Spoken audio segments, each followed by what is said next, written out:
సికింద్రాబాద్ చిలకలగూడలో దారుణ హత్య కలకలం రేపింది. యవన్ అనే యువకుణ్ణి 6 దుండగులు హత్య చేశారు. నడి రోడ్డుపై కిరాతకంగా చంపేశారు. యవన్ హత్యకు ప్రేమ వ్యవహారమే కారణమని స్థానికులు చెబుతున్నారు.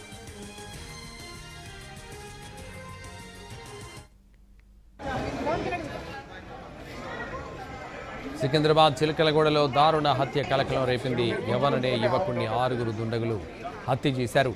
నడి రోడ్డుపై కిరాతకంగా చంపేశారు.